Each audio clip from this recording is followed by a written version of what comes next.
विषय है जो परेशानी की वजह बन चुके हैं। देखिए, बॉलीवुड में एक हिट का इंतजार, विराट कोहली का क्रिकेटिंग फॉर्म जो है लाचार, और जब जब मोदी जी पहुंचते हैं चेन्नई तो होती है गो बैक मोदी की हाहाकार। पिछले हफ्ते प्रधानमंत्री मोदी पहुंचे Chennai 44th international chess olympiad का उद्घाटन करने के लिए। ठीक भी है भाई, राजनीति के शतरंज में ग्रैंड मास्टर तो वही है। लेकिन ये क्या देख रहे हैं हम वहां? ग्रेटर चेन्नई पुलिस ने 5 टियर सिक्योरिटी अरेंजमेंट करके रखी है। 22,000 सिक्योरिटी पर्सनल तैनात करके रखे हैं। सेक्शन 144 लागू। इसका मतलब है कि भीड़ जमा नहीं हो सकती है, ड्रोन उड़ाना मना है। काला बैलून अगर उड़ा दिया तो सीधे यूएपीए अंदर। सवाल है भाई, अपने ही देश के प्रधानमंत्री है, इतनी सिक्योरिटी क्यों? इस सज्जन को क्या तकलीफ है भाई? तकलीफ मुझे नहीं हो रही है, तकलीफ तमिलनाडु की जनता को है लगता है, जिन्होंने गो बैक मोदी जोर शोर से ट्विटर पर फिर से ट्रेंड कर दिया। हर बार आते हैं, हर बार वो ट्रेंड कराते हैं। A sentence used to establish contact is an instance of which function of language? Phatic function. A sentence that is used to establish contact is an instance of the phatic function of language. Now tell me, which of the following concepts are associated with socio? So the concepts that are associated with socio, what are they? Well, signifier, signified, synchronic, diachronic, or syntagmatic, paradigmatic. They're all associated with socio. And for example, a phatic function like good morning, like Radhe Radhe. So these are examples of phatic function of language. Now tell me, what are the instances? What can be an instance of a functional category? Well, subject and adjunct. Subject and adjunct. These are the examples of instances of functional category. Now tell me the order. The order. Allophone, allomorph, morpheme, and phoneme. Arrange them in order. That's true. Subject and adjunct are functional categories. And well, about the order. So first comes allophone, then comes phoneme, then comes allomorph, and the last is morpheme. Now find the correct order of sequence of authors: Panini, Saussure, Jesperson, Halliday. Well, the correct order, the first comes Panini. After Panini came Jesperson. After Jesperson came Saussure, or Ferdinand de Saussure. And after Saussure came Halliday. Now tell me, what is denoted by the term prescriptive grammar? What is it? Prescriptive grammar. Purity. Prescriptive grammar directly denotes purity of language. Now, since language plays a role in the various fields of human activity, the discipline of linguistics has a relevance for studying power relations among social groups. But it is incorrect that linguistics has no relevance for political studies. Yeah, that's I agree with you. I mean, language for political studies, that certainly makes some sense. Now, well, since spoken form of language is its primary form, so modern linguistics is more scientific when compared to the traditional linguistic studies. I mean, look at it. Look at how language is.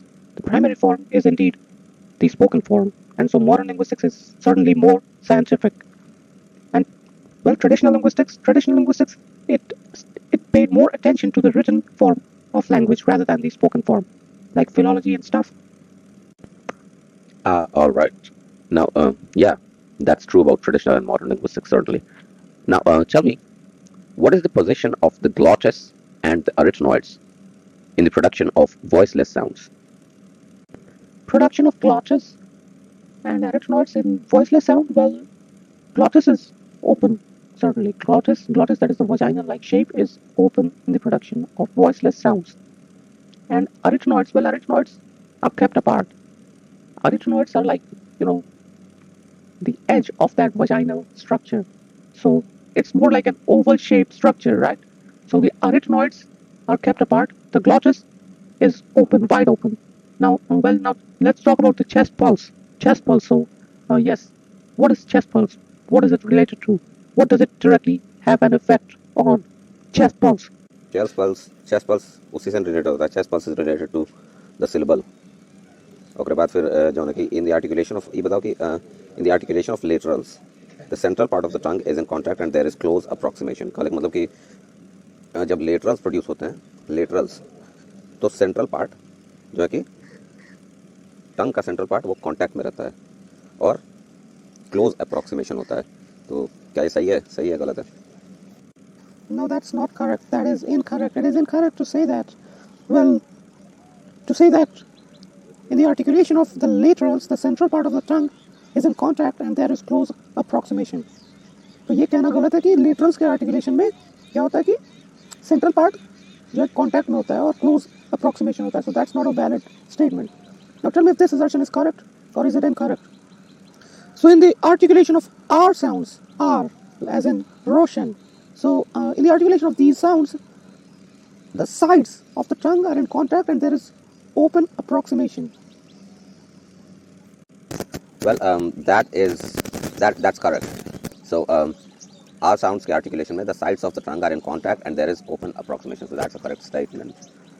Now tell me about tone. What is tone? What is it a property of? Tone is a property of a word, and so tone is related to word. Now tell me, well, the consonants at the word junctions in the words like bookcase and this Sunday.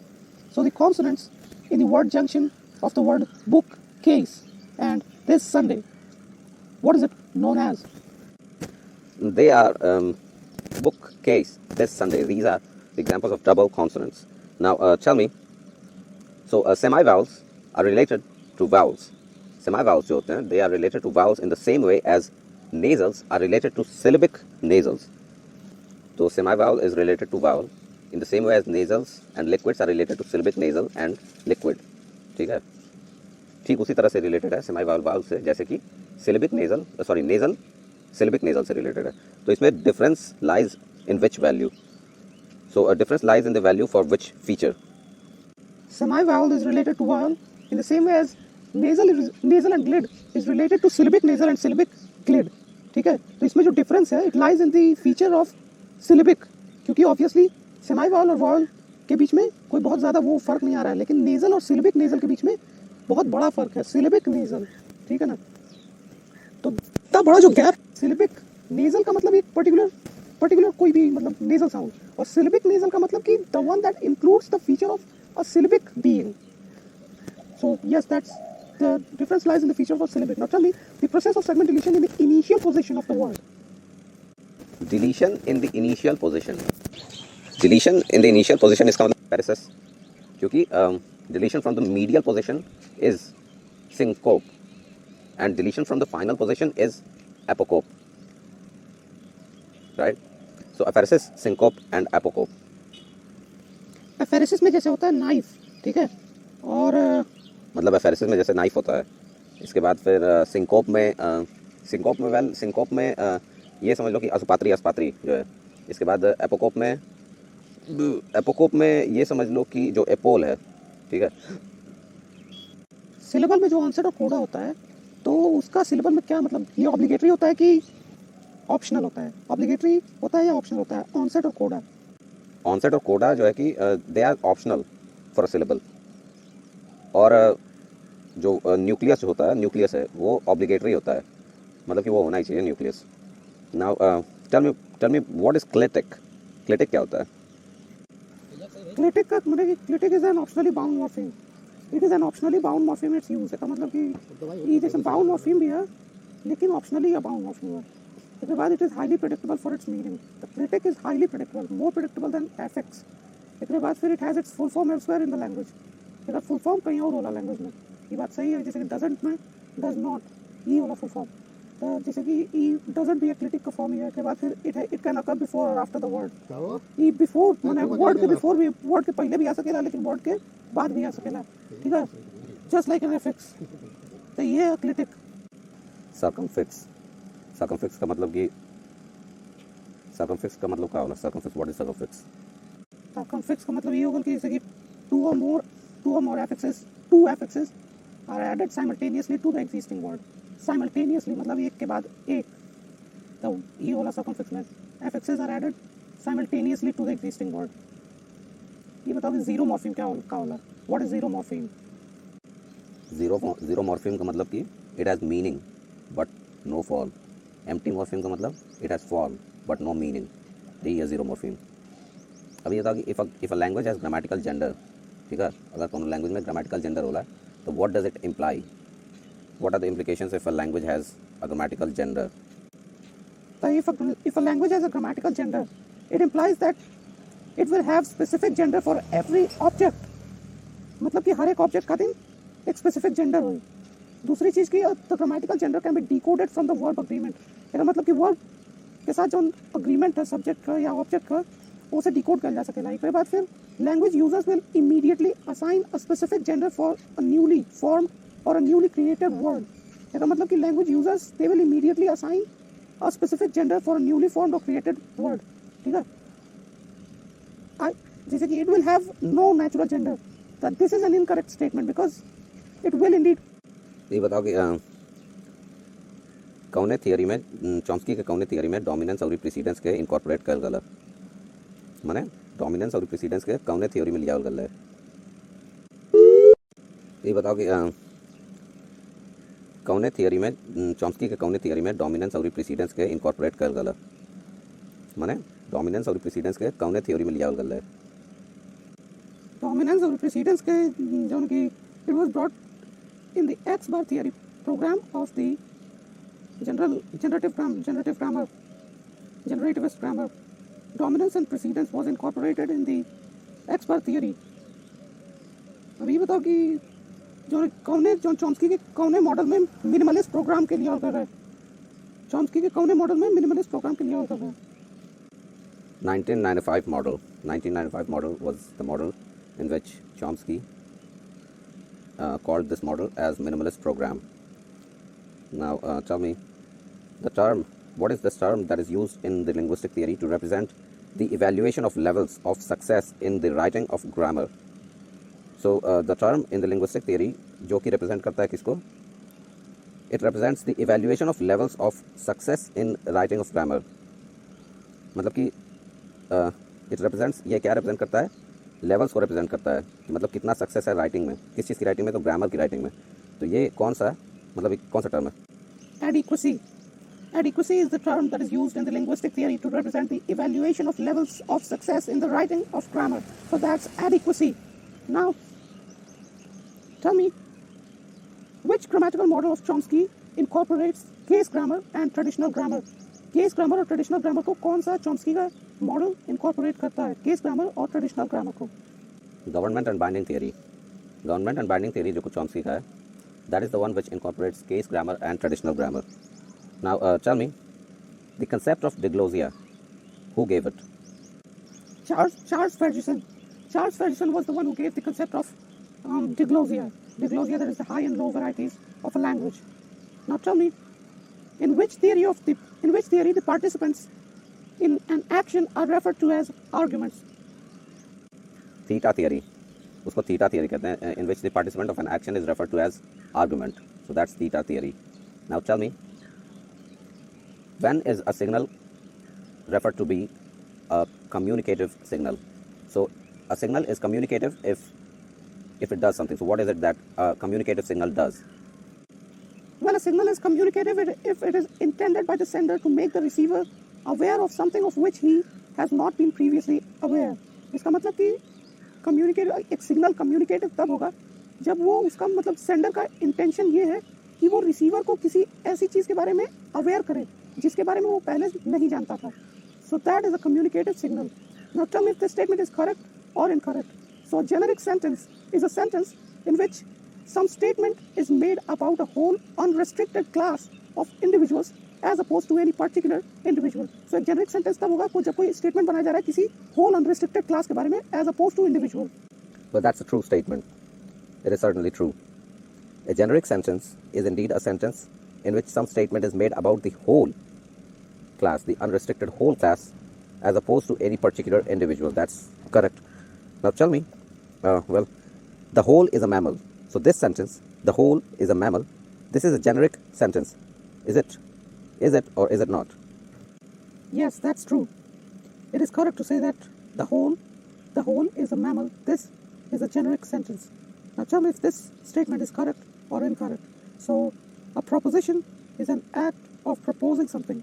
It is an act A proposition is an act of proposing something, but not usually performed by uttering some sentence. So, a proposition is something like proposing something, saying something to be done, like a request.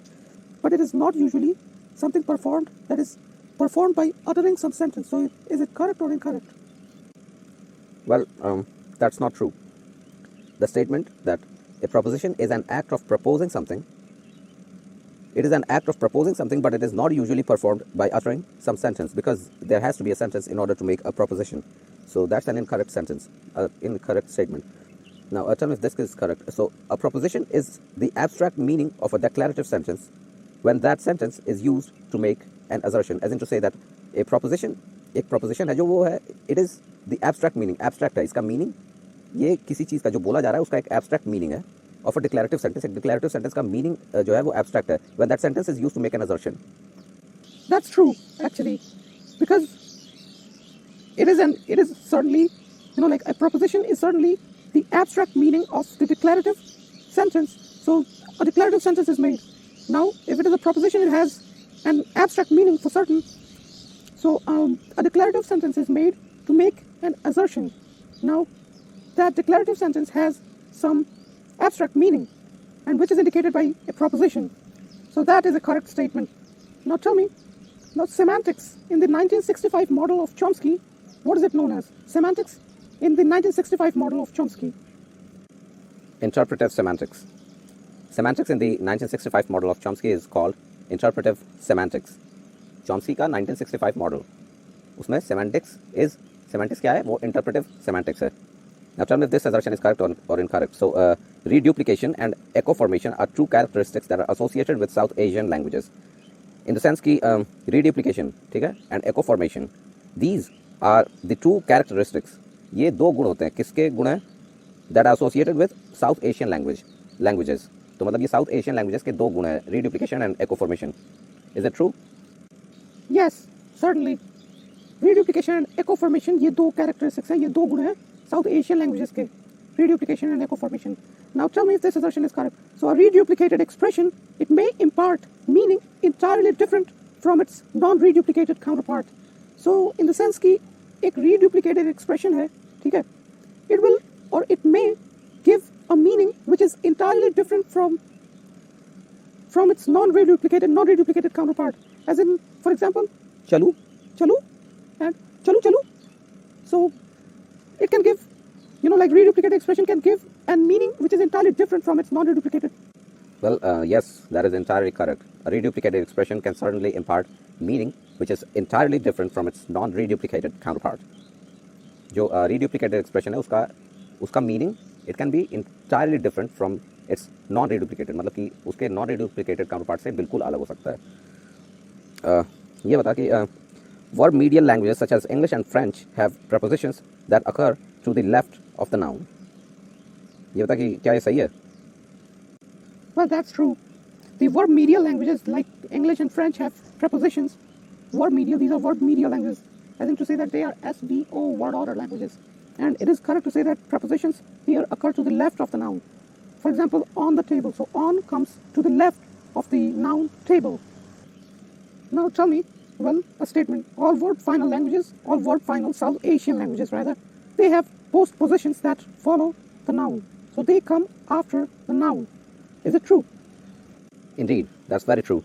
The verb final languages, that is SOV word order languages, most of the languages in India are postpositional languages like table par.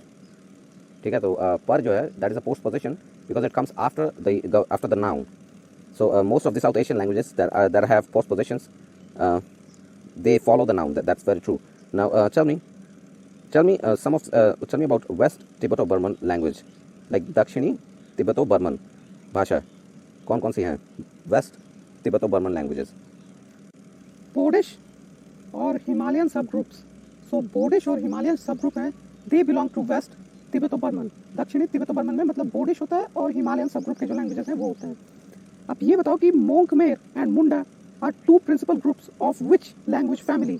मोंकमेर और मुंडा किस language family से belong करते हैं? Mon Khmer और Munda they belong to the Austro Asiatic language family. ठीक है, Austro-Asiatic language family. They belong to the Austro-Asiatic language family. समझे? अब ये बताओ कि there's a Dravidian language that is spoken in Balochistan province of Pakistan, ठीक है? And to a lesser extent even spoken in Sindh province. So what is that Dravidian language? Brahui.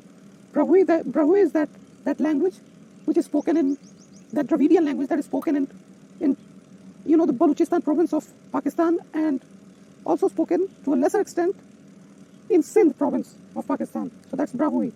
Now tell me, what is the period of Old Indo-Aryan, Purana Indo-Aryan? So what is the period? The years that belong to Old Indo-Aryan. When did Old Indo-Aryan exist? Old Indo-Aryan 1500 BC से 600 BC तक था, ठीक है? 1500 BC से 600 BC तक. That was Old Indo-Aryan. Now, in some languages, words typically contain a linear sequence of morph, and therefore these languages are called, what are they called? So in some languages, there are words that typically contain a linear sequence of the morph. So what are those languages? Those are agglutinative languages. Agglutinating languages have linear sequence of morph. Now tell me if this assertion is correct. So general modern literature, modern as in to say Adunik, general modern literature on the neo-grammarian doctrine assumes that its central propositions, that sound change is regular and that it is purely phonetically conditioned, are independent. They are purely, sound changes are purely phonetically conditioned, पहली चीज. और दूसरी चीज, they are regular. So these two factors are independent in the modern literature. So is it true? Well, yeah, that's very true. It is correct to say that the neo-grammarian doctrine in the modern literature, its assumption that sound change is regular and that sound change is purely phonetically conditioned, they are both independent factors, independent of each other. Now tell me if this assertion is correct or incorrect. So it has been claimed by numerous authors that both the propositions of the neo-grammarian doctrine are false. Yes, that's true. Many authors have claimed that the neo-grammarian doctrine is incorrect, it is false, like William Schmidt, right? William Wang. So yes, that's very correct. Now tell me, so in the reduplication, which forms the perfect tense in both Greek and Sanskrit? If the consonant is aspirated, the prepended consonant is unaspirated. Prepended, the one that comes before. So this sound change is covered under which law?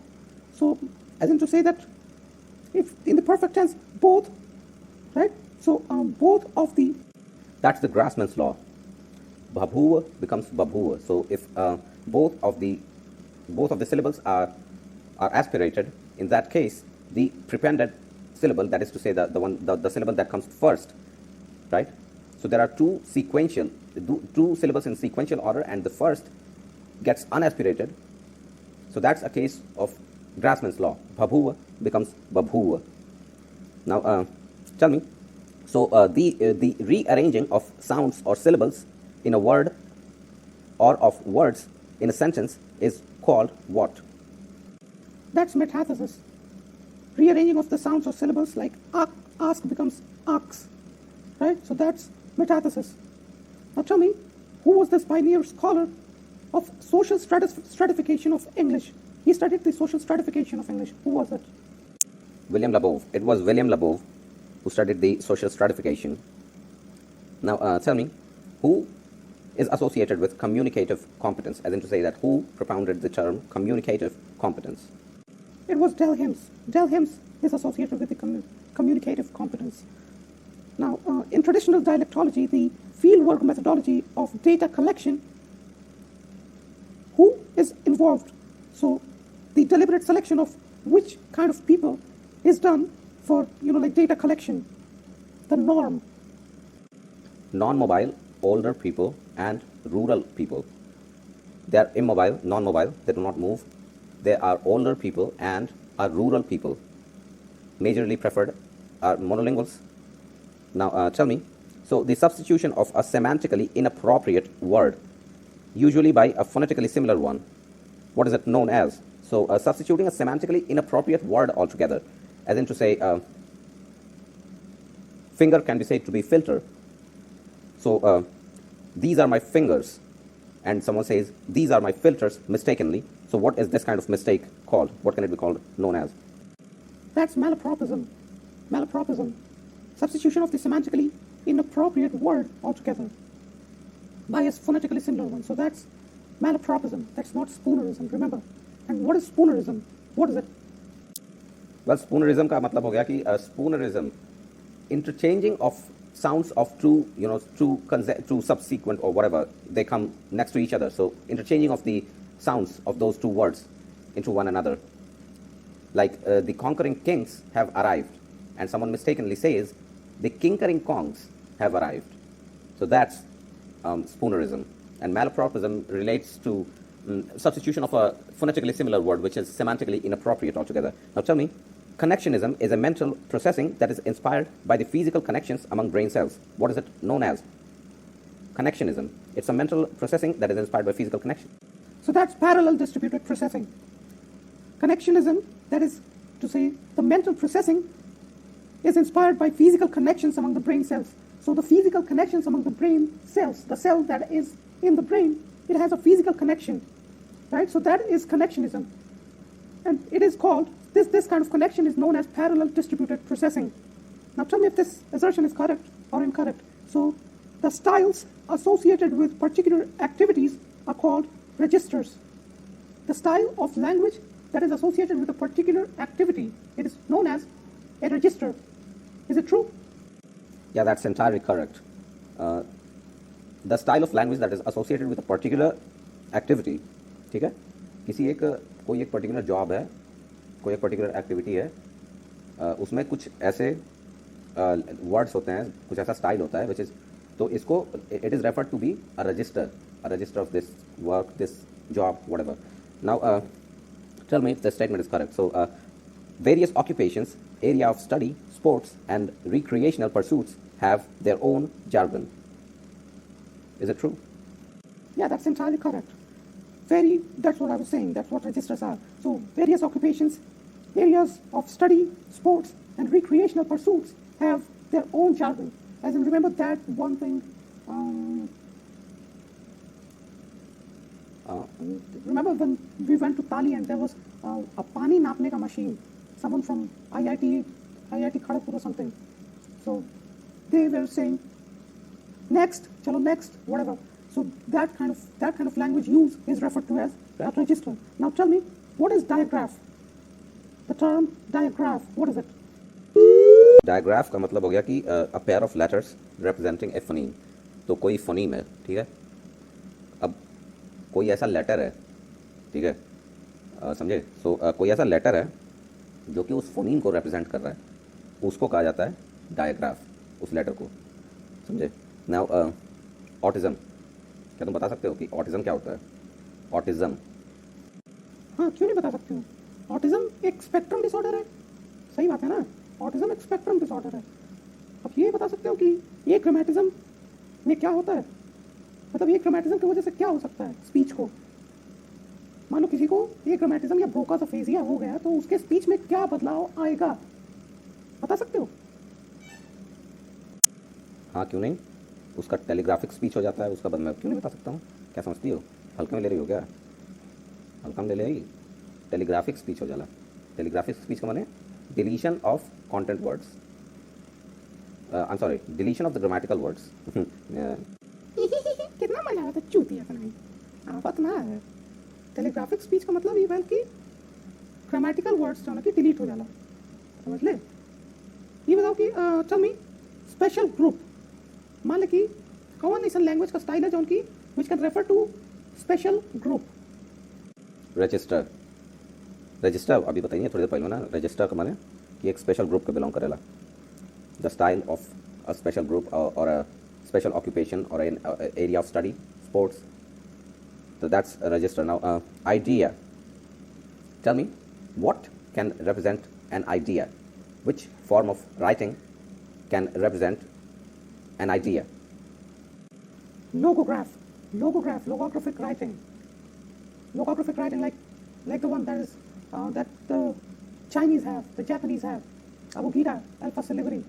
Abugida is probably no, not Abugida. बड़ा बोलत रही मैं तो अपने आवत है लचट्टी। ये बताओ कि तो हाँ बात सही है, लोगोग्राफिक जो है कि राइटिंग जैसे चाइनीज़ में होला, ठीक है, कांजी ये कुछ चीज़ होला जो एक बाद फिर लैंग्वेज एंड थॉट ये कैसे रिलेटेड है कि कवन हाइपोथेसिस में कहल गया है कि लैंग्वेज और थॉट जो है पर्सन का वो दोनों रिलेटेड होला। Sapir Horf, Benjamin Lee Horf or Edward Sapir, they gave the world view. That is key, language and thought. How is thought related to the language which is being spoken by someone? अब ये बताओ कि ग्लॉटल stop, माने कि ग्लॉटल stop का production होता है तो उनमें वो केस में ग्लॉटिस का पोजीशन हुई और एरिटनॉइड्स का पोजीशन हुई ग्लॉटल स्टॉप के आर्टिकुलेशन में। तो ग्लॉटल स्टॉप के केस में मान ला कि ग्लॉटल स्टॉप से हा हा ये जैसे प्रोड्यूस होता है, इनमें क्या होला कि ग्लॉटिस बंद हो जाता है, जब ओवल शेप वाला है चीज़ ग्लॉटिस बंद हो जाता है ग्लॉटल स्टॉप के केस में। और एरिटनॉइड का दे आर हेल्ड टुगेदर, उन्होंने एक संगे जोड़ के रख ले रहा था in the production of glottal stop, ठीक है। वॉइसलेस में क्या होला कि ग्लॉटिस खुला रहेला और एरिटनॉइड्स अलग अलग रहेला, ठीक है, समझ ले बात ये है। That's about glottal stop. Now whisper का बताओ, विस्पर के माने प्रोडक्शन में जैसे विस्पर तो इनमें ग्लॉटिस का और एरिटनॉइड का पोजीशन हुई विस्पर के केस में। विस्पर के केस में मैंने ग्लॉटिस जो है कि नैरो कह जाला, narrow as in the sense कि glottis is not closed, glottis is not open but glottis is narrowed, ठीक है। एक बाद जो है कि एरिटनॉइड्स आर केप्ट अपार्ट, कहने का मतलब कि एरिटनॉइड जो है वो खुले रहेला जैसे कि वॉइसलेस में होला, ठीक है। एंड अनलाइक ग्लॉटल स्टॉप क्योंकि ग्लॉटल स्टॉप में एरिटनॉइड्स आर हेल्ड टुगेदर, तो विस्पर के केस में ग्लॉटिस जो है वो क्या होता है नैरो कहा जाता है और ये एरिटनॉइड के अलग अलग रखा जाता है विस्पर तो एक केस में ऐसे ही होता है। अब हम कहीं बताओ क्रीकी वॉइस, तो क्रीकी वॉइस में क्या होला कि ग्लॉटिस वाइब्रेशन में रहेला, जैसे क्रीकी वॉइस का मैंने एग्जांपल क्या होगा कि क्रीकी वॉइस, तो इनमें क्या होता कि ग्लॉटिस जो है वो क्या होता ग्लॉटिस इज इन वाइब्रेशन, ठीक है। एक बाद ग्लॉटिस वाइब्रेशन में होने के बाद क्या होता है कि एरिटनॉइड्स का पोजीशन का है, तो arytenoids are held tightly together unlike glottal stop में क्या होता है arytenoid they are held together but not tightly, लेकिन क्रीकी वॉइस इनमें जो है कि इनमें arytenoids are held tightly together, so that's creaky voice. Now tell me, so movement of velum ये कौन चीज़ से एसोसिएट किया जा सकेला? व्हीलम का जैसे मूवमेंट जो है उसे का डिटरमिन होला, तो उसे डिटरमिन होला नेज़ैलिटी। जैसे व्हीलम अगर नीचे आ जाता है तो उसे कहा कि ओरल ट्रैक्ट बंद हो जी, तो खाली नेजल साउंड निकली, और ये व्हीलम के अगर ऊपर करे बा तो नेजल ट्रैक्ट बंद हो जी और खाली ओरल साउंड निकली। और नेजलाइज्ड साउंड जो होला जब कि व्हीलम नॉट मतलब नीचे भी ना ऊपर भी ना, तो उसे दोनों से हवा पास होले तो ओके नेजलाइज्ड साउंड कहा जाला। So that's about velum and the movement of velum. Now tell me about reinforced chest pulse. Chest pulse कौन चीज़ से रिलेटेड होला, तो वो होला सिलेबल से रिलेटेड। अब रीइंफोर्स्ड चेस्ट पल्स का होला? Reinforced chest pulse. This is associated with stress. Chest pulse syllable. Reinforced as in to say कि reinforce करना, ज़्यादा ताकतवर बनाना। तो chest pulse को जब ताकतवर बनाया जाता है तो किस चीज़ के लिए, तो वो स्ट्रेस डालने के लिए किसी भी साउंड पे, इसलिए reinforced chest pulse is associated with stress। बात लॉजिकली समझ, चेस्ट पल्स सिलेबल से एसोसिएटेड है, वही तो रीइंफोर्स्ड चेस्ट पल्स, जब चेस्ट पल्स के और तगड़ा कर जाता है, जोर मैंने जोर दे जाता है उस पर, तब वो क्या हो जाता है, कैसे एसोसिएट हो जाता है, वो स्ट्रेस उसे बन जाता है, समझ ले। तो ये बात है। नाउ ग्लॉटिस, अगर ग्लॉटिस के एडजस्ट किया जाए तो कि कौन चीज़ से एसोसिएट किया जा सकेगा glottis? Adjustment of glottis can be associated with voicing, मतलब वॉइसिंग का हुई जैसे कि प, तो ये वॉइसलेस हुए, ठीक है। इनमें ग्लॉटिस में वाइब्रेशन ना होता है, लेकिन ब इनमें ग्लॉटिस में वाइब्रेशन होता है ब, ठीक है, समझ ले। तो एक कहा जाला मैंने कि वॉइसिंग से एसोसिएटेड है एडजस्टमेंट ऑफ ग्लॉटिस। अब डीलेक्सिकलाइजेशन के बारे में बताओ, व्हाट इज डीलेक्सिकलाइजेशन? डीलेक्सिकलाइजेशन का मैंने बल्कि कोनो भी लेक्सिकल कंटेंट का मीनिंग के हटा दिया, so bleaching of the meaning of the word, ठीक। अब फाइनाइट वर्ब का होला ये बताओ, फाइनाइट वर्ब को मैंने बल्कि कोनो भी जैसे क्रिया है ओकर कंजुगेटेड फॉर्म सेंटेंस में जो है वो फाइनाइट वर्ब है। अब जैसे नॉन फाइनाइट वर्ब जो है वो तो कंजुगेट हो ही ना सकेला, खाली फाइनाइट वर्ब कंजुगेट हो सकेला जौन सेंटेंस में जौन कंजुगेटेड वर्ब फॉर्म हो तो ओके वर्ब फाइनाइट वर्ब कहल जा सकेला। एम्प्टी मॉर्फिम का मतलब बतइबे करिए कि फॉर्म है लेकिन मीनिंग ना है। अभी बताओ बोटिश कौन एक बोटिश लैंग्वेज का नाम बताओ। बोटिश का है वेस्ट तिब्बतो बर्मन का हिस्सा है, west Tibeto Burman language family का हिस्सा है। अब वही में जो बोटिश के अंदर कौन एक लैंग्वेज का नाम बताओ। बाल्टी भाषा जो ना वो बोडिस लैंग्वेज फैमिली का हिस्सा है। अब हमको ये बताओ कि नॉर्थ ईस्ट का माने कि नॉर्थ में है तो उत्तर, ईस्ट में है तो मतलब पश्चिम पूर्वी, उत्तर पूर्वी इंडियन तिब्बतो बर्मन ग्रुप में कोनो, जैसे कि एम कॉमन लैंग्वेज कॉमन ब्रांच एक में आ जाए। North east Indian Tibeto Burman group. Bodo Garo भाषा जौन ब्रांच है ये बोडो गारो ब्रांच एक में आ जाए तो ये north east Indian Tibeto Burman group का हिस्सा है। बोडो गारो शाखा। अब हमको ये बताओ कि हिमाचल प्रदेश का जो तिब्बतो बर्मन ग्रुप है कहाँ का, तो हिमाचल प्रदेश का तिब्बतो बर्मन ग्रुप एम लैंग्वेज कौन लैंग्वेज एम है, कौन दूसरे लैंग्वेज का नाम हमके बताओ जो उनकी हिमाचल प्रदेश का तिब्बतो बर्मन ग्रुप का हिस्सा है। किन्नौरी अलाहुली ये जो ना कि ये दोनों हिमाचल प्रदेश के तिब्बतो बर्मन ग्रुप का हिस्सा है। ये दो languages they belong to the Himachal Pradesh Tibeto Burman language family. Now tell me what is anomia. Anomia क्या होता है? वेल अनोमिया का मतलब हो गया कि प्रॉब्लम्स इन नेमिंग। नाम जैसे किसी चीज़ का नाम होता है उसको रिकॉल करना, अगर इसमें कोई दिक्कत है उस पेशेंट को तो दैट्स अ कैरेक्टरिस्टिक ऑफ अनोमिया। अनोमिया हो गया। डिसलेक्सिया तो जानते ही हो, learning difficulties. What is amnesia? Amnesia क्या होता है? एमनीजिया मतलब कि प्रॉब्लम्स इन अंडरस्टैंडिंग म्यूजिक। जैसे if someone can not understand music so he is suffering from, so basically someone is listening to natu and you say that he has amnesia. Is that what you mean? That's a different language altogether. So I cannot go ahead and get into understanding natu. That doesn't mean I have amnesia, but the disease amnesia, it is a problem in which the patient is unable to understand music को वो समझ नहीं पाता है। natu Voice onset time. Voice onset time refers to the timing of the onset of voice for a plosive in relation to what? So what is it that the voice onset time talks about? It refers to the onset of voice for a plosive in relation to what? It talks about the relation of the onset of voice of a plosive in relation to the releasing of a closure. So voice onset time किसके बारे में बात करता है? Voice का जो onset है, ठीक है, वॉइस का जो ऑनसेट है पहली चीज़, और उसका क्या रिलेशन है रिलीजिंग ऑफ अ क्लोजर के साथ। That's what voice onset time talks about. Now well I have an assertion.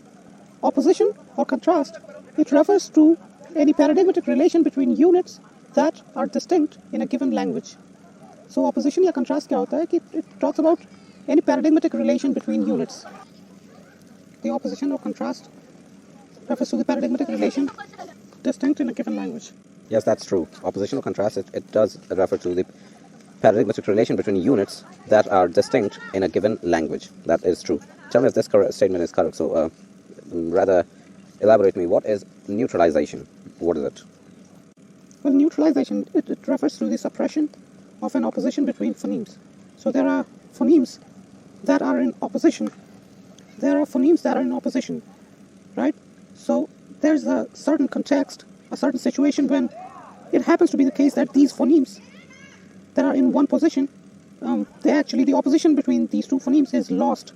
So such a case is neutralization. It refers to the suppression of an opposition between phonemes in one position when the opposition is present in other positions. Now tell me if this statement is correct. So the term filter refers to a mechanism that is constructed to reinforce certain frequencies of a complex sound and to weaken others in order to modify its timbre. Yes, that's true. Filter is a mechanism that is constructed to reinforce certain frequencies. Reinforce, that is to say that it makes certain frequencies stronger, and to weaken others, that is to make certain frequencies stronger and to weaken others in order to modify the timbre of that complex sound, right? That frequency, in order to modify the timbre of that complex sound. That's true. Now tell me if this this statement is correct. So our oral or nasal cavities form an acoustic filter. So we have oral cavity, we have nasal cavity, and this forms an acoustic filter. Tell me if it is correct or not. That's true. Our oral and nasal cavities do form an acoustic filter. That's very true. I mean, oral cavity and the nasal cavity, it forms sort of an acoustic filter. So yeah. Well, now tell me, name a major class feature. Major class feature, like, all of those distinctive features. So name one of them. That's consonantal. It is a major class feature. Well, now tell me if this assertion is correct. So in lexical phonology, the lexicon has a productive role. In lexical phonology, the lexicon has a productive role. It consists of ordered levels, right? So there are levels which are ordered, in which certain morphological and phonological processes take place. So yeah, that's true. In those levels, certain phonological and morphological processes take place. So is it a correct statement? Well, don't ask me what I don't have to answer, because you've already stated that this statement is correct. In lexical phonology, the lexicon does have a productive role, and you said it. And it does consist of the ordered levels in which the morphological and phonological processes take place. Okay, tell me if this statement is correct or incorrect. Lexical phonology accounts for the interactions of morphology and syntax. Is it true? No. No, that's not correct. It is incorrect to say that lexical phonology accounts for the interaction of morphology and syntax, because it accounts for the interactions of morphology and phonology, not syntax. So that's an incorrect statement. Now, tell me a morphological marker that causativizes the verb. So there's a morphological marker which causativizes the verb, right? So in that statement, what does it do? What happens when a morphological marker causativizes the verb?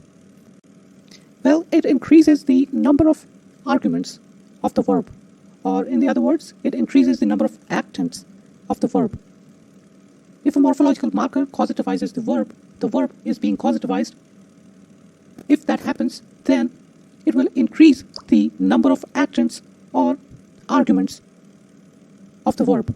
Now tell me, what is a clitic that can be morpheme attached at the end of a word? A clitic which can take a form of a morpheme and can be attached at the end of a word. What is it? Well, that's enclitic. Enclitic can take the form of a morpheme and can be attached to the end of a word. Now tell me if this assertion is correct or incorrect. So morphological productivity is not a matter of yes or no. Rather, it is an issue of more or less. True, that's true. The morphological productivity is not a matter of yes or no. It is rather an issue of more or less. So morphological productivity of a morpheme can be more or less. It cannot be yes or no. Now tell me if this statement is correct. So morphological productivity is a matter of synchronic study of a morphological feature. Is it true? Yes, that's true. Morphological productivity is a matter of synchronic study. It's not a matter of diachronic study. Morphological feature, it concerns with the synchronic study of a morpheme. It does not talk about a morpheme being productive or unproductive diachronically. Now tell me an infinitive verb, what features does it have, or what features does it not have? An infinitive verb. Well, an infinitive verb has no person, number, or gender feature, and it does not even have tense, aspect, or mood. So no person, number, gender, and no tense, aspect, and mood. Now, tell me, an allomorph, how can an allomorph be defined? I mean, what is an allomorph? Well, an allomorph is a variant of a morpheme in some defined environment. So there's a defined environment, and in that defined environment is a morpheme, which is a variant of a morpheme, right? So that kind of morpheme, or allomorph rather, is an allomorph. So in some defined environment, there's a variant form of a morpheme. That is allomorph. Now, what does principle A of the binding theory talk about? What is it associated with? So principle A, it talks about the anaphors. and reflexive pronoun is an anaphor for certain. So it says that the principle A says that anaphors must be bound in their governing domain. Principle B talks about pronouns. It says that the pronouns must be free in their governing domain. Principle C, it talks about our expression. So principle C states that our expressions must be free everywhere. Now movement. Movement, what is the kind of test that it can refer to? Movement. Movement can be associated with a diagnostic test. How do you do a diagnostic test? Well, you look at movement. You look at the items that have moved. You look at the traces. So movement can be associated with diagnostic test. Now, the next is select the correct order of predicate, X bar, VP, and DP. So tell me the correct sequence in which these studies arrived. Predicate, X bar, VP, and DP. Now you're doing the same thing one more time. You have told me the answer, and you're asking me to answer what you have already answered. Are you going to stop that? The correct sequence, as you said, was predicate, VP, X bar, and then DP. So predicate came first. Then came the verb phrase, predicate, VP, and now came the X bar theory. And after X bar theory came the DP analysis. Now, answer me. About the Ross's constraints. So tell me the constraints that were mentioned in the Ross's constraints. Ross. Well, there were three constraints that Ross mentioned in his work. Specified subject constraint, complex noun phrase constraint, and I don't recall the third. So tell me, I have an assertion. In the sentence, John was invited, the verb invite combines with the past tense morpheme. Is it correct? Well, that's not correct. John was invited. Invite here does not combine with the past tense morpheme. Tell me, in the sentence, Bill thanked John. So here the verb thank, it combines with the past tense morpheme. Is it correct? Yes, that's very true. Bill thanked John. So thank here does combine with the past tense morpheme. Now, tell me if this statement is, I'm not talking about statement. So tell me a term which is traditionally used to label one of the three divisions of semiotics along with semantics and syntax. So there are three divisions of semiotics. The first is semantics, the second is syntax, and the third, tell me, what is it? That's pragmatics. Syntax, semantics, and pragmatics. That's what makes up semiotics. Tell me if this statement is correct. So homonymy refers to lexical items which have the same form but they differ in meaning. They have the same form but they differ in meaning. Is it correct? Yeah, that's very true. Homonymy, it does refer to, if you remember that image which I showed you last night, you know, the one, that small portion in yellow where it had two words and both had the same form but they did differ in meaning. So yeah, that's a correct statement about homonymy. Now tell me if this statement is correct. So hyponymy refers to the lexical items which have different forms but have the same meaning. That's incorrect. It is not correct to say that hyponymy. Well, hyponymy talks about something being like something or being a form of something or being, that's what hyponymy is. Roof, house, that's hyponymy. Part of something. Hyponymy and hypernymy, right? Now, tell me, in semantic theories, the term used to refer to a minimal unit of meaning. In semantic theories, the term that refers to the minimal unit of meaning, what is it? Well, that's sememe. Sememe is the term in the semantic theory, in semantic theories that refers to the minimal unit of meaning. So that's sememe. Now, tell me, semiotics. Semiotics, what is semiotics? I mean, what can it be associated with? Semiotics can be associated with signaling system. Signaling system like the one where you had dyadic and triadic. So something that refers to something else, right? So that's a signaling system. Now tell me, what is the entailment of the sentence, Tracy is a spinster? Tracy is a spinster. What does it entail? Spinster, well, actually, spinster refers to someone who has become over age and is still not married. So it entails that Tracy is an old woman. Tracy is a spinster. Now tell me if this statement is correct. So idiolect is a term used in linguistics to refer to the linguistic system of an individual speaker. Idiolect is a term that refers to a linguistic system that is used, a linguistic system of an individual speaker. Yeah, that's true. Idiolect refers to the linguistic system of an individual speaker. So it talks about the kind of the style that pertains to an individual speaker.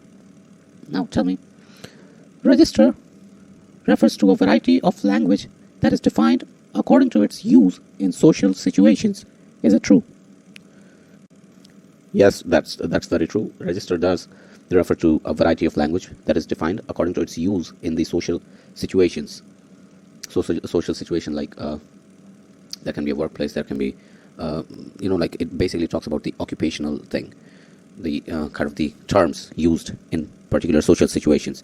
Now tell me, the term used in social linguistics to refer to a pidgin language.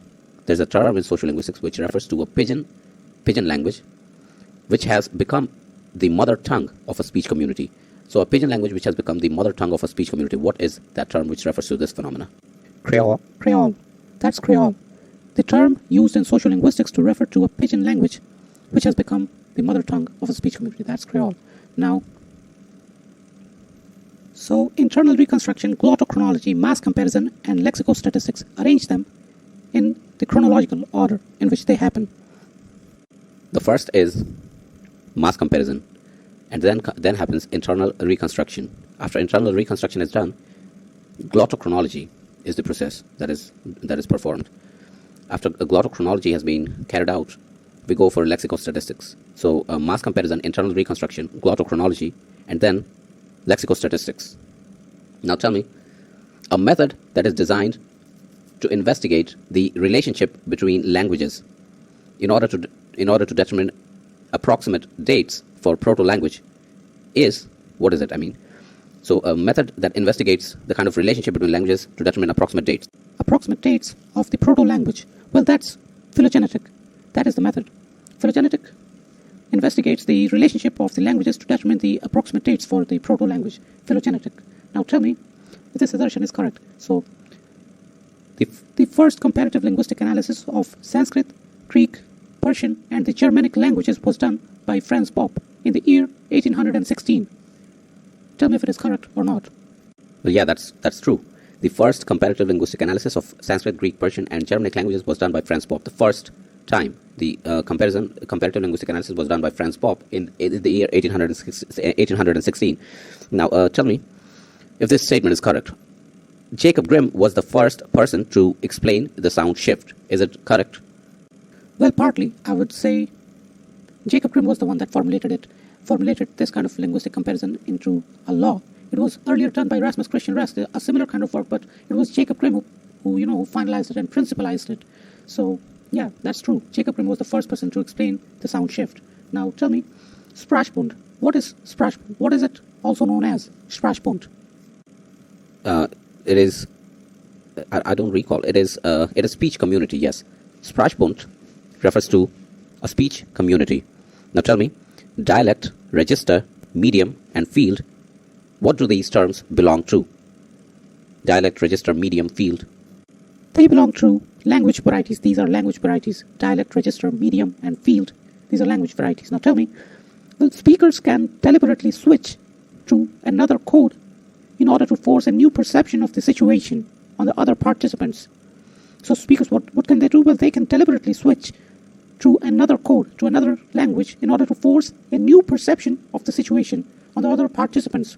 So what is this kind of code switching known as? What is this kind of code switching? That's metaphorical code switching. Speakers can deliberately switch from one code to another in order to force a new perception of the situation. This kind of code switching is metaphorical code switching. Now, tell me, the remarkable similarities in grammar among Creoles all over the world have led to the proposing of a hypothesis. What is that hypothesis? Similarity in the grammar among Creoles all over the world. That's bioprogram hypothesis. Bioprogram hypothesis, this hypothesis talks about the similarities in the grammars of Creoles all over the world. So that's bioprogram hypothesis. Now, tell me, words or phrases that are used to indicate that we are not really sure what we are saying is sufficiently correct or complete. So what is that term which refers to this kind of phenomena where the speaker is not really sure of what he is saying is correct or complete? Hedges refer to a phenomena where the speaker is not sufficiently sure whether he is correct about what he is saying, correct or complete. Now, tell me if this assertion is correct. So, brain is roughly a sphere and has approximately symmetrical left and right hemispheres. Brain is a sphere. It has approximately symmetrical, that is of the same size and shape, symmetrical left and right hemispheres. Is it a correct statement? Well, yeah, that's true. A brain is roughly a sphere which has approximately symmetrical left and right hemispheres. That's true. Tell me if this assertion is correct. So, in the great majority of humans, the left hemisphere is significantly less involved in language than the right. In the great majority of humans, the left hemisphere is significantly less involved. Left is less involved than the right. Is it true? That's not true. That's not correct. So, in fact, it's the opposite of what the assertion is. That in a great majority of humans, it has been seen that the left hemisphere is dominantly involved in language functions. Now, tell me if this assertion is correct. So, linguistic determinism is the idea that the form and characteristics of language determine the way in which we think, remember, and perceive. So, what is linguistic determinism? Well, it is an idea that the form and characteristics of the language that we speak determines the way in which we think, remember, and perceive. So, is it a correct statement or is it incorrect? Yeah, that's true. That's linguistic determinism. Linguistic determinism says that, the kind of language that we speak determines the way in which we think, remember, and perceive. Now, tell me if this assertion is correct. So, linguistic relativism is the idea that all the languages, different languages map on the world in different ways. Linguistic relativism, what is it? Well, it's that the languages, they map on the world in different ways. Is it a correct definition for linguistic relativism? Yeah, that's correct. Linguistic relativism, it says that linguistic relativism, it's not linguistic determinism, remember. Linguistic relativism, it is correct to say that linguistic determinism is, it says that different languages map on the world in different ways. So that's true. Now, a bag of dog food becomes a dog of bad food. What is this process which can denote this kind of change? A bag of dog food becomes a dog of bad food. That is spoonerism. Remember malapropism? Well, malapropism is the replacement of a word by some phonetically similar word which is semantically inappropriate. Right? So, saying anything like finger is replaced by filter. So, that's malapropism. I like your finger versus I like your filter. So, that is malapropism. And spoonerism is like interchanging of words in the same sentence that results in incoherence or ungrammaticality. Oh, I'm sorry. It results in semantically inappropriate sentence. So, that's malapropism. Now, yeah, you know that? The question, yeah. The encoding steps from speaker to listener, right? So there's a sequence involved in this. So it's articulatory system, syntactic representation, lexical selection, and phonological representation. Arrange them in a sequence. How does, like the speaker encode a message and hands it over to the listener? How does it do that? Well, firstly, the listener, he goes for lexical selection. He selects the lexicon and then he does the syntactic representation of the lexicon, and after that he goes for phonological representation of that syntactic representation, and finally he translates this phonological information into articulatory system to give out the output to the listener. So that is to say that lexical selection, syntactic representation, phonological representation, and then the articulatory system. Now, well, tell me, what is a more common name for the posterior speech cortex? Posterior speech cortex. Wernicke's area. Wernicke's area is also called the posterior speech cortex. Now, tell me, the advertising message helps control dandruff symptoms with regular use. What is this an example of? It's a weasel claim. Helps control dandruff with regular use. So that is a weasel claim. Now tell me if this statement is correct. So during the 1950s and 1960s, the researchers interested in understanding teaching and learning set out to compare external and internal differences between first language and the target language. So during 1950s and 1960s, the researchers that were interested in understanding teaching and learning, they actually set out to compare the external and the internal differences between the first language, that is the L1, and the target language, that is L2. So is it a correct statement or is it incorrect? Yes, that's true. It is true. During 1950s and 1960s, the researchers that were interested in understanding teaching and learning, they actually went for comparing the external and the internal differences between the differences between the first language, that is the L1, and target language, that is L2. Now, that's a correct statement. Now, tell me, the hope was that such an contrastive analysis approach would help them uncover areas of difficulties for the second language, that is the target language, or L2 learners. So they were hoping that such a contrastive analysis would help them to reveal areas of difficulties. Is it a correct statement? Well, yeah, that's true. They were hoping that such a contrastive analysis of comparison of the target language and the first language, it will help them to uncover areas of difficulty for the second language learners. That's a correct statement. Now tell me if this statement is correct or is it incorrect. So translation is the replacement of a text in one language by a replacement of an equivalent text in the second language. What is translation? It is replacement of text in one language by an equivalent text in the second language. Is this a correct statement? Yes, that's true. Translation indeed is the replacement of text in one language by an equivalent text in the second language. Tell me if this statement is correct. So, translation is an extremely motivated industrial activity that is supported by information technology, which is diversified in response to the particular needs of this form of communication.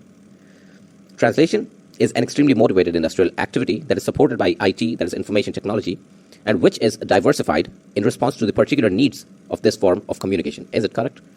Well, yes, that is correct. Translation is a motivated activity, industrial activity that is supported by the information technology, which is diversified in response to the particular needs of this form of communication. That's correct. Okay, now, which book was written by Eugene Nida and C.R. Tabor? C.R. Tabor and Eugene Nida. Which book or which text was written by them?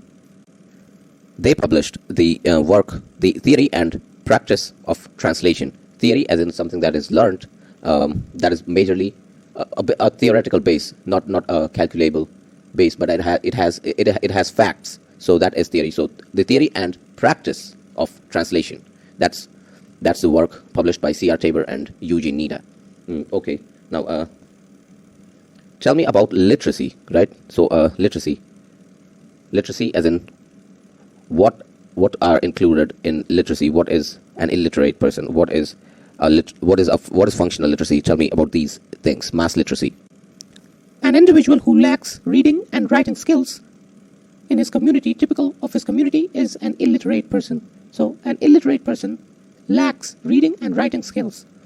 Now, functional literacy, as you asked. Well, functional literacy implies that the minimal level of reading and writing that is required to function effectively in a world that is dominated by written material. So that is functional literacy.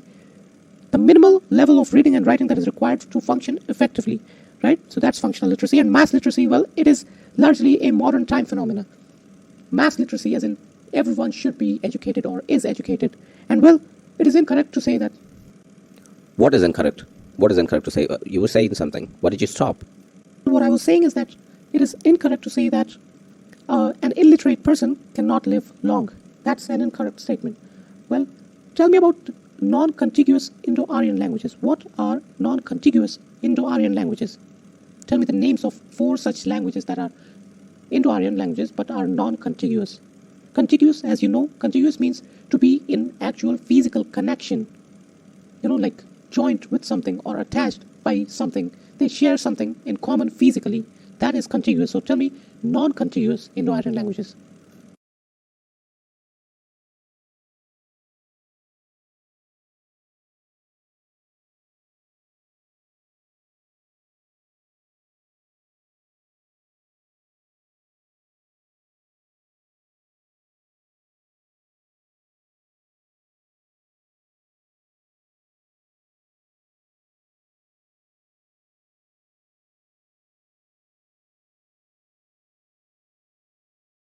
Non-contiguous Indo-Aryan languages.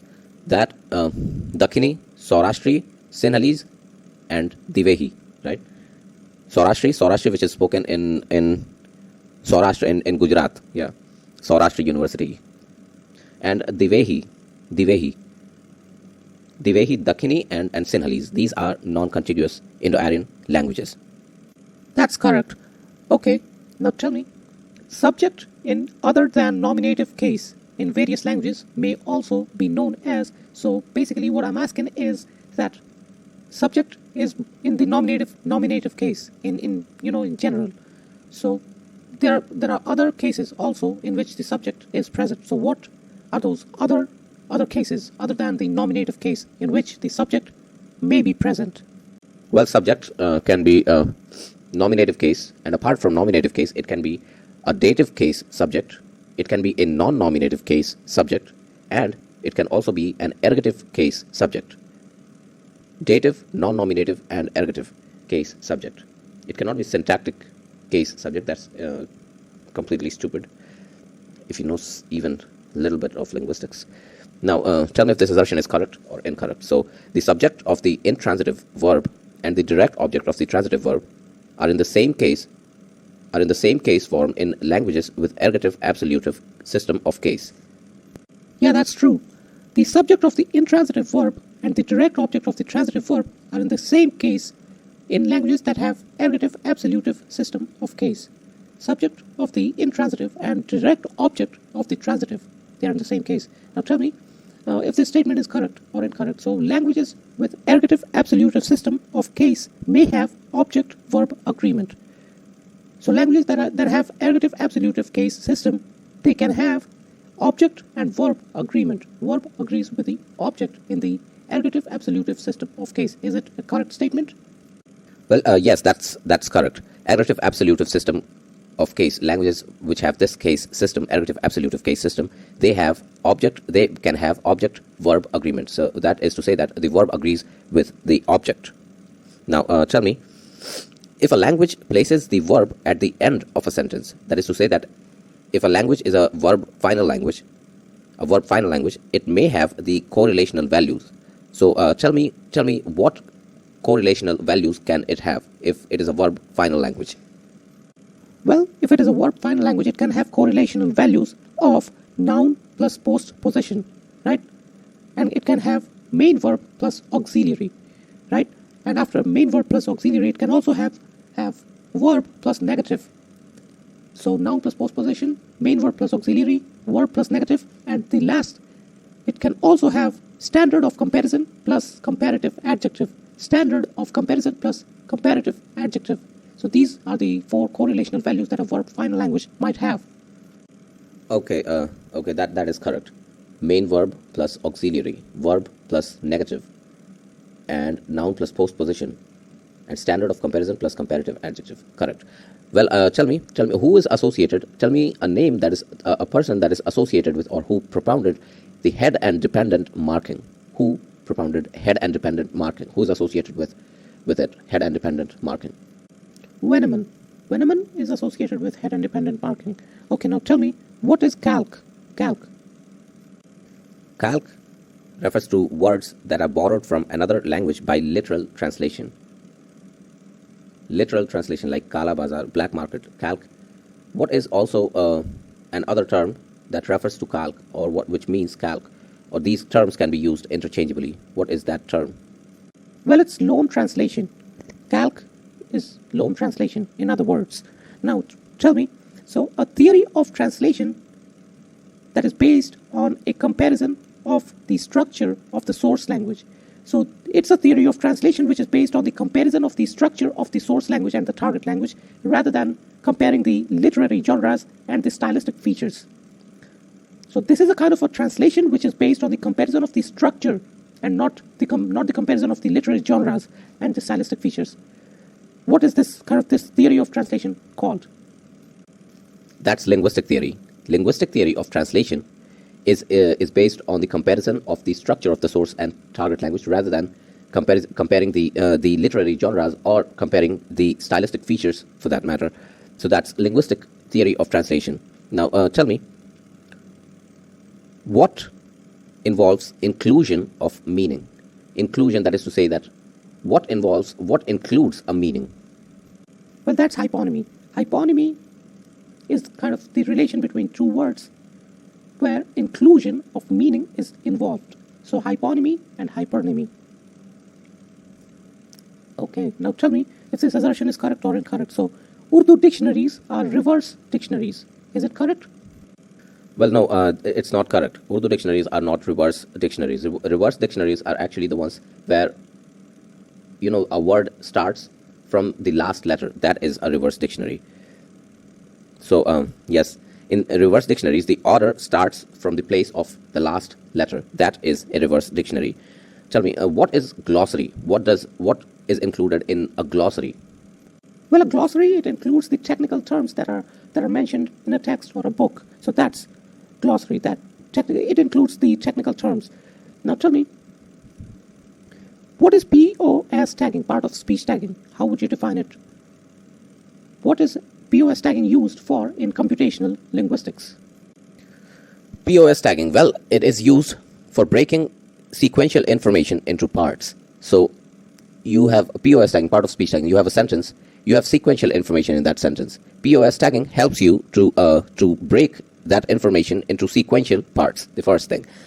Then it helps in the marking up of a word in the text according to the grammatical class that it belongs to. So you can mark up a word according to the grammatical class that it belongs to, like a noun or a phrase. And then it helps in simplifying the natural language for computer in terms of binary property for easy pattern recognition. That's true. It helps in simplifying a natural language. You have a sequential information like a natural language thing, and it helps to simplify that sequential information for computer in terms of binary property for easy pattern recognition. It helps to simplify that kind of a natural language in terms of binary property so that the computer can easily recognize the pattern involved in there. That's correct. And well, it is incorrect to say that POS tagging, it helps in putting the hardwares in the computers for processing speech. It does not pertain to information about, it does not involve hardware processing. Now, tell me, what is speech processing associated with speech processing? Speech processing is associated with speech recognition. So you are processing speech, right? You are processing speech, and that is associated with speech recognizing the speech. That is speech processing, speech recognition. Now, tell me, speech synthesizers are used together with speech recognizers in what? So in what are the speech synthesizers? The ones that synthesize speech. So in what are the speech synthesizers used together with speech recognizers? So that's artificial intelligence. Well, because artificial intelligence में क्या होता है कि speech in artificial intelligence, the speech synthesizers are used together with the speech recognizers. In artificial intelligence, the speech synthesizers are used together with the speech recognizers. And speech recognition is associated with speech processing, right? As you said in the previous dialogue. Now tell me if this assertion is correct. So parsing is useful in applications such as grammar checking in word processing system. Where is parsing useful? It is useful in the applications, and such applications are majorly for grammar checking. Well, yes, that's very true, because parsing is indeed very useful in the applications like grammar checking in word processing system. So parsing is useful for such applications which perform for the grammar checking in word processing system. Now tell me if this assertion is correct. So parsing or the parse trees serve as the important immediate stages of representation for semantic analysis. Parsing, which is a process of parsing the sentence. So such parse trees, they serve as the important immediate stage. Immediate, that is to say, that come first. Immediate stages for representation of semantic analysis. Yes, that is also very correct. Parsing or the parse trees, they do serve as the immediate stages for representation of the semantic analysis. So when you go for semantic analysis of a sentence, in such a situation, parsing of the sentence or the parse trees, they serve as the immediate stages of representation for semantic analysis. That's true. Tell me, well, a digital dictionary, it arranges its entry according to some computational code, and this code, it facilitates the machine to retrieve and access information fast. What is this based upon? Such retrieval of information. What is it based upon? Algorithm. It is based on the value of algorithm. A digital dictionary arranges its entry according to a computational code, and that computational code is algorithm. Algorithm assists or facilitates the machine to retrieve and access the information faster. So that's algorithm. Now tell me, what kind of parameter is word order of a language? What did you ask? Please clarify what you're asking. Is it that you are asking कि word order जो होता है कि तो ये किस चीज के parameter को define कर सकता है? Is it what you are asking? Yes, that's what I am asking. If you don't want to answer, I can tell you the answer, but like, don't beat around the bush. What I'm trying to say here is answer my question or don't repeat it. Just say yes or no. Of course. Why can I not tell you the answer? I mean, I know more than you, you fucking stupid idiot. So word order, it is associated with the head parameter. It can define, the word order can define the head parameter. Don't think I'm lame, stupid, at least not stupid as you. Tell me if this assertion is correct. So functional categories are closed classes. Is it correct? Yeah, that's true. Functional categories are closed classes. They're not open class words. They cannot inculcate new words. That is the definition for closed class words. So that's true. Functional categories, functional words are closed class words. Now tell me if this assertion is correct. So pronouns being a closed class belong to a functional category. Is it correct? No, that's incorrect. Pronouns being a closed class belong to a functional category. First off, pronouns, as I believe, are not closed classes. Closed class pronoun, I don't think so, because in the earlier times in English, if you see, pronouns were not what we see in the modern English. So this statement is incorrect. That pronouns being a closed class, they belong to a functional category. Now tell me, so the central theoretical term in transformational grammar as opposed to deep structure is, tell me the answer. Central theoretical term in transformational grammar opposite. Well, that is surface structure. In transformational grammar, the opposite of deep structure is indeed surface structure. Now, tell me if this assertion is correct. So, movement transformations have the effect of moving constituents from one part of a phrase marker to another, as in the formation of passive sentences. So, in this statement, it has been said that movement transformations, they have the effect of moving constituents from one part of the phrase to another part of the phrase, as seen in passive sentences. Is it correct? Yes, it is indeed very true. Movement transformations do have an effect of moving a constituent from one phrase to another part of the phrase, as seen in the passive sentences. That's true. Tell me if this assertion is correct. So, an alternative term for movement transformation is reordering or permutation. That is to say that movement transformation is equivalent to reordering, or movement transformation is equivalent to permutation. Is it correct? Yes, indeed. That is true. Movement is the other name for reordering. Or permutation is the other name for movement. So they can be used interchangeably. Now tell me, the speaker's intrinsic knowledge. The speaker's intrinsic knowledge of their language, what is it called? What is it known as? The speaker's intrinsic knowledge of their language. The speaker's intrinsic knowledge, as you said, is competence. You already answered your question, and you did it again. It's not a new thing that you're doing. So stop it. So arrange the following in a sequential order, in the sequence in which they arrived. Generative phonology, classical phonology, constraint-based phonology, and autosegmental phonology. So first off, we had classical phonology, and after classical phonology came the generative phonology, and then came autosegmental phonology, and then was the arrival of constraint-based phonology, or the optimality theory. After that, tell me if this assertion is correct or incorrect. So, in prosodic phonology, the abstract units. Where? In the prosodic phonology. What? The abstract unit. So, abstract unit in the prosodic phonology, it is a prosody. The abstract unit in the prosodic phonology, what is it? It's a prosody, which is realized at two or more different places. So, this prosody is realized at two or more different places in a linear structure. Is it correct? Yes, that's very true. In the prosodic phonology, the abstract unit is called a prosody, and this prosody is realized at two or more different places in a linear structure, so that's true. Now, tell me if this assertion is correct. So prosodic phonology is based on a polysystemic principle. what is prosodic phonology based upon? Well, according to this statement, it's the polysystemic principle. Is it correct? Yeah, that's very true. So prosodic phonology, where the abstract unit is prosody, which is realized at two or more different places in a linear structure, and this prosodic phonology is based upon polysystemic principle. Now tell me, what is contained in the prosodic template?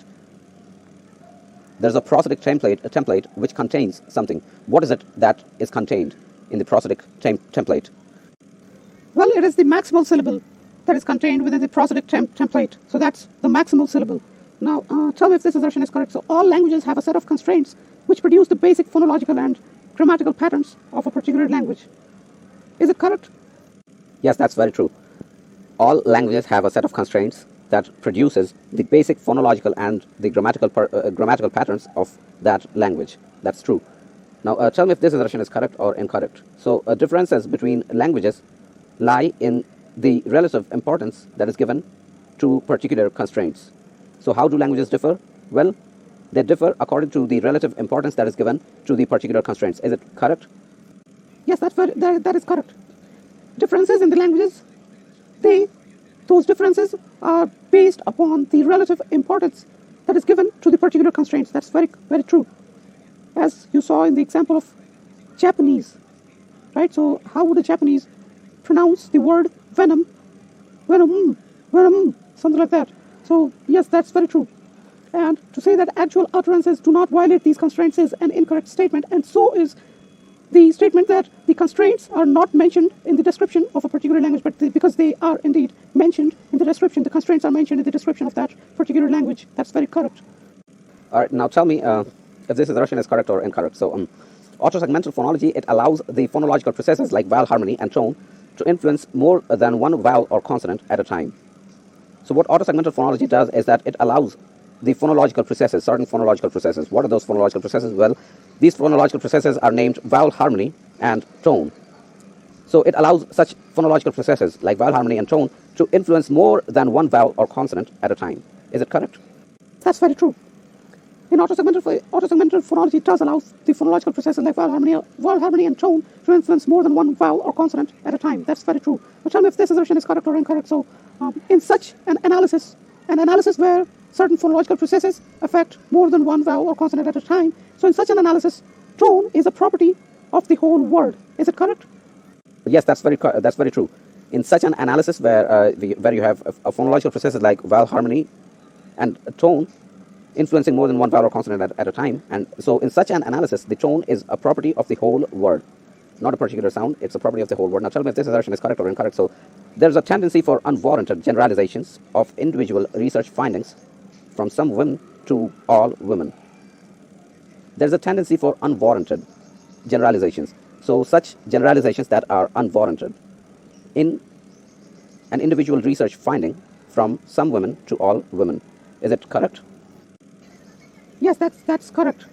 In a research finding where in an individual research finding from some women to all women, there is a tendency for unwarranted generalizations, because you are studying some women and you are generalizing the facts about all women. So certainly there is unwarranted generalization. Now tell me if this assertion is correct or incorrect. So using sex as a social variable reduces a complex social phenomena in a misleading way.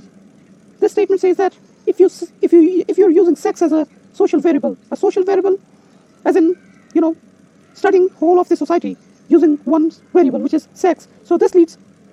Yes, again, that is a correct statement. Using sex as a social variable can reduce a complex social phenomena in a misleading way. That's very true. Sex as a social variable can function in some parts, but if you were studying society as a whole, it might mislead the accuracy of a research. So that is a correct statement. Using sex as a social variable may reduce a complex social phenomena in a misleading way. Now tell me if this assertion is correct. So language is used as a signifying code to maintain group identity. Male peer group exerts strong pressure on their members to use the vernacular. Yeah, that's true. Language indeed is used as a signifying code to maintain the group identity, and it is also correct to say that male peer group exerts strong pressure on their members to use the vernacular. The male peer group does exert strong pressure on their members to use the vernacular. That's very correct. tell me if this assertion is correct. So the dominant role of women in child rearing leads to their more status conscious language behavior. Is it correct? Yes, that's very correct. The dominant role of women in child rearing leads to their more status conscious language behavior. That's true. Tell me, studies on language and gender usually consider the language or speech behavior of women in terms of what? So in terms of what? The studies on language and gender usually considers the language and behavior of women. Deficiency model. Studies on language and gender usually considers the language or speech behavior of women in terms of deficiency model. Now tell me if this assertion is correct. So language planning is deliberate, systematic, and theory-based attempt under government patronage to solve communication problems of a community or a nation. So what is language planning? Well, it is a deliberate, systematic, and theory-based attempt under government patronage to solve communication problems of a community or a nation. Is it correct? Yes, that's very true. Language planning is indeed a deliberate, systematic, and theory-based attempt under government patronage to solve communication problems of a community or the communication problems that persist within a nation. That's correct. Now tell me if this assertion is correct. So it consists of status planning and corpus planning. Language planning consists of status planning and corpus planning. Is it true? Yeah, true. That's very correct. Language planning consists of status planning, corpus planning, acquisition planning. I don't know. But I'm not sure about acquisition planning. Now, because it is not mentioned in the question, so I can't tell you for sure. Now tell me, which of the following, what is not relevant in the context of language? Just let's change the question. What are the relevant factors that are relevant? What are the relevant factors in language standardization? Language standardization. Selection of norm, codification, and acceptance by the government. So these are all relevant factors under language standardization. Selection of the norm, codification, and acceptance by the government.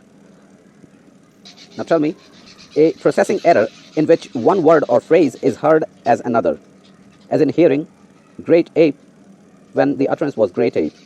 So great ape, Mahan Bandar, right? It was heard as great ape, Bhura tape. So this kind of error in listening, what is it called? It's the slip of the ear. That is the phenomena where you hear something else for something, as in you heard chatiya upar jati for khasiya upar jati. So that's the slip of the ear. Now tell me, where are temporal lobes situated? The temporal lobes are situated below the parietal lobe. That's right. Now tell me if this assertion is correct. So the primary purpose of a child's linguistic environment is to provide information about the language that the child is acquiring. Is it correct? Yeah, that's true. The primary purpose of the child's linguistic environment is to provide information about the language that the child is acquiring. The linguistic environment of the child provides information about the language which he is acquiring. Tell me if this assertion is correct. So psycholinguistics calls this sort of information the information that is available in the environment.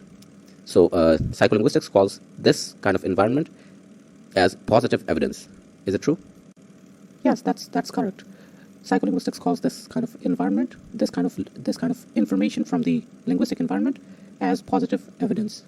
This kind of linguistic environment provides information and provides information about the language that the child is acquiring, and psycholinguistics calls this kind of information from the linguistic environment as positive evidence. Now tell me, what is a speech disorder in which utterances are produced in an excessively rapid, unrhythmical way? So in this speech disorder, if some patient has this speech disorder, he will produce utterances very rapidly and an unrhythmical way. That's cluttering. In cluttering the patient, he actually produces utterances in a very rapid way and in an unrhythmical way. Now tell me, what is one activity which the temporal lobe performs? Temporal activity. What is it? Temporal activity performed by the temporal lobe. Name such an activity. Alphabetic reading. Alphabetic reading is a temporal activity. Now, so there are features of manner of articulation and place of articulation. Now, name one manner feature. Manner feature. It's a continuant. Continuant is a manner feature. Now, tell me, name a place of articulation feature. Continuant, as you know, is basically sounds that are produced with the continuous airflow. So that's a manner feature. Now, name a place of articulation feature. Anterior. Anterior is a place of articulation feature. Place of articulation, like what, like where is the obstruction taking place in the oral cavity? That is the place of articulation. And anterior, posterior, these are places of articulation feature. Now tell me a body of tongue feature. Body of tongue feature. Well, the tongue, how the tongue is shaped in producing sound. So tongue is majorly body of tongue feature. High, low, these are how vowels are produced.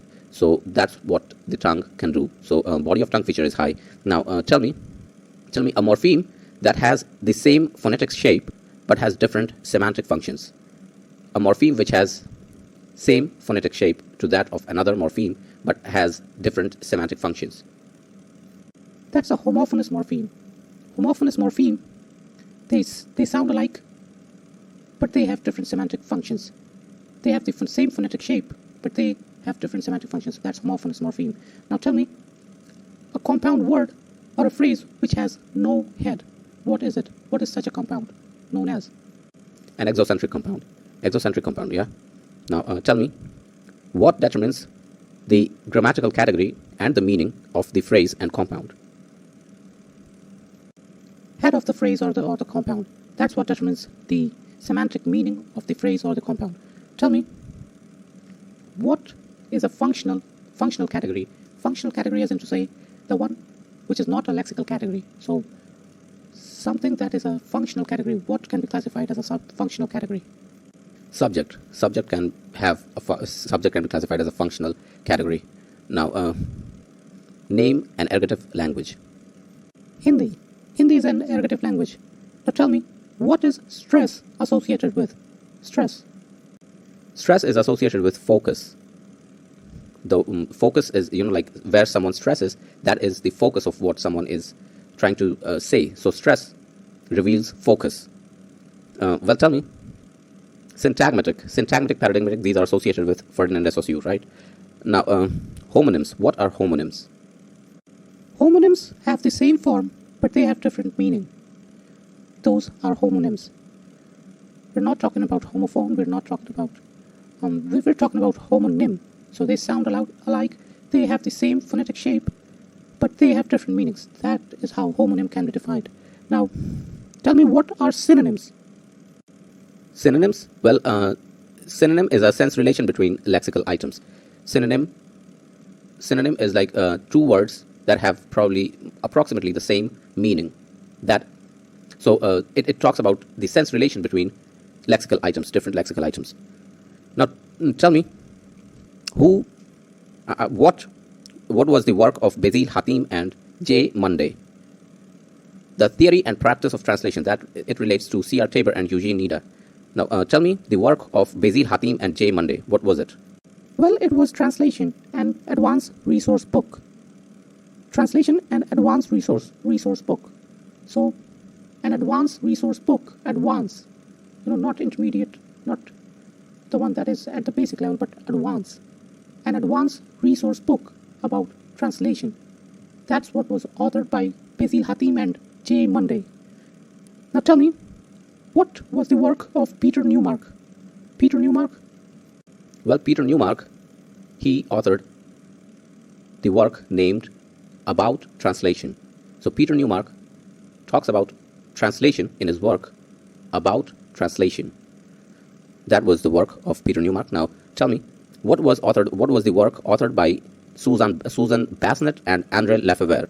Susan Bassnett and Andre Lefebvre, what was the work done by them? Well, they worked on translation, history, and culture. That was the name of their work, of Susan Bassnett and Andre Lefebvre. Translation, history, and culture. Now tell me, well, Greenberg, as you know, is associated with language universals. Tell me about Keenan and Comrie. What are they associated with? Keenan and Comrie. Noun phrase accessibility hierarchy. That was the work of Keenan and Comrie. Noun phrase accessibility hierarchy, NPAH. So KCNPAH, that's how you can remember it, KCNPAH, right? Now there was Veneman and we have Lehman. Lehman is associated with typology. Lehman is associated with typology and Veneman is associated with head and dependent marking. So what was, under typology, what was the work that was done by Lehman? Lehman worked on implicational universals in typology. And you're correct, Veneman was associated with head and dependent marking, Lehman with implicational universals. Dictionary, it includes common vocabulary, thesaurus. It includes the related concepts, thesaurus. Electronic dictionary is digital dictionary. Information retrieval. Now, in computational linguistics, what is information retrieval termed as? You know, like retrieving information from somewhere. So in computational linguistics, this process of information retrieval is termed as something. What is it that it is termed as? Stemming. Stemming is what refers to information retrieval. So that's stemming. Now parsing. What is parsing? It's the formal analysis of sentence by the computer. Analyzing a sentence by the computer, that is parsing. What is OCR? OCR, what is it? OCR, optical character recognition. Optical character recognition. So by the name, you can understand that it's a pattern recognition software, OCR. What is AGR-based case theory? Tell me. Under what linguistic, what linguistic, I'm not talking about field, I'm talking about discipline, I'm talking about the theory in which AGR-based case theory is studied or associated with. What linguistic theory is AGR-based case theory associated with? Well, AGR-based case theory is associated with minimalism. Minimalism, yeah, right.